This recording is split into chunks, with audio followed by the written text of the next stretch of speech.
Israel and Iran have traded strikes for a fourth day. Israel says it attacked the headquarters of Iran's state television today, which was captured during a live broadcast. The Israeli military had earlier warned people in the capital of Tehran to evacuate. Now, that strike came after Iran fired another wave of missiles at Israel, killing at least 8 civilians, according to the Israeli military. CBS News senior foreign correspondent Holly Williams is in Erbil, Iraq, with the latest. Holly? Israel's Prime Minister Benjamin Netanyahu justified his country's attack on Iran by saying that the Iranian nuclear program is a, quote, clear and present danger to Israel. Now, Iran has denied any intention of building a nuclear bomb, but it is engaged in enriching uranium, and Israel's been striking sites where that's taking place. We can see the damage very clearly in satellite imagery, and Israel's also killed several of Iran's nuclear scientists. Yet some experts say that unless Israel can take out the Fordow nuclear site, a fortified location which is buried deep inside a mountain, then this war will have been in vain. And it's widely believed that Israel does not have the firepower to destroy Fordow because it would probably require huge bunker buster bombs, which the US has, but which it is not supplied to Israel. So far in this conflict, the US has been aiding Israel by shooting down incoming Iranian missiles. But if the US decided to join in Israel's airstrikes, then retaliation from Iran would become more likely.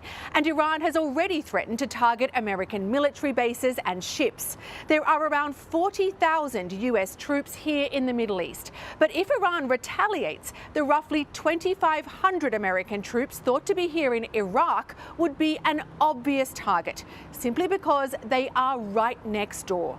Holly Williams, CBS News, Erbil in northern Iraq. And CBS News Pentagon reporter Eleanor Watson joins us now. Eleanor, thank you for being with us. What is the Pentagon saying about Israel's latest round of strikes? Israel claimed today that it destroyed about a third of Iran's long-range ballistic missile launchers, potentially limiting Iran's ability to continue to retaliate against Israel.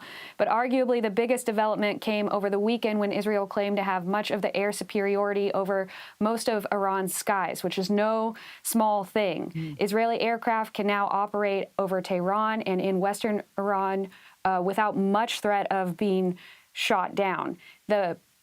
Iran, though, has threatened, as Holly mentioned, U.S. bases in the region, which are not only in range of missiles, but also of Iranian-backed militias. Officially, the Defense Secretary Pete Hegseth has amplified President Trump's social media message to Iran, which says that if Iran decides to attack any U.S. interest in the region, the U.S. would retaliate with, quote, the full strength and might of the U.S. armed forces. And there's been so much that has been made about the U.S. involvement in all this. The Pentagon is sending multiple refueling aircraft to Europe now, as well as a carrier strike group to the Middle East. What are officials saying about the role that they will play? Well, President Trump has said repeatedly, even said today, that he's hopeful and optimistic that diplomatic deals could end the fighting between Iran and Israel and deny Iran the potential for a nuclear weapon. To preserve the option for more direct talks with Iran, his administration has not supported Israel's air campaign, but has directed the U.S. military to intercept Iranian missiles inbound towards Israel. So the Pentagon today, Defense Secretary Pete Hegseth said that over the weekend he directed additional capabilities to go to the Middle East to enhance defensive posture.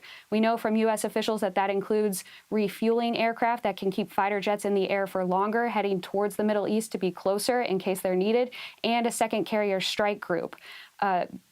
That same support could be turned to offensive operations should Iran decide to attack U.S. bases in the region, or should President Trump decide to join Israel's military campaign. And Eleanor, real quick, today Germany announced it's offering to help evacuate its citizens from Israel. Are there any plans for the U.S. to order or help the evacuation of U.S. citizens?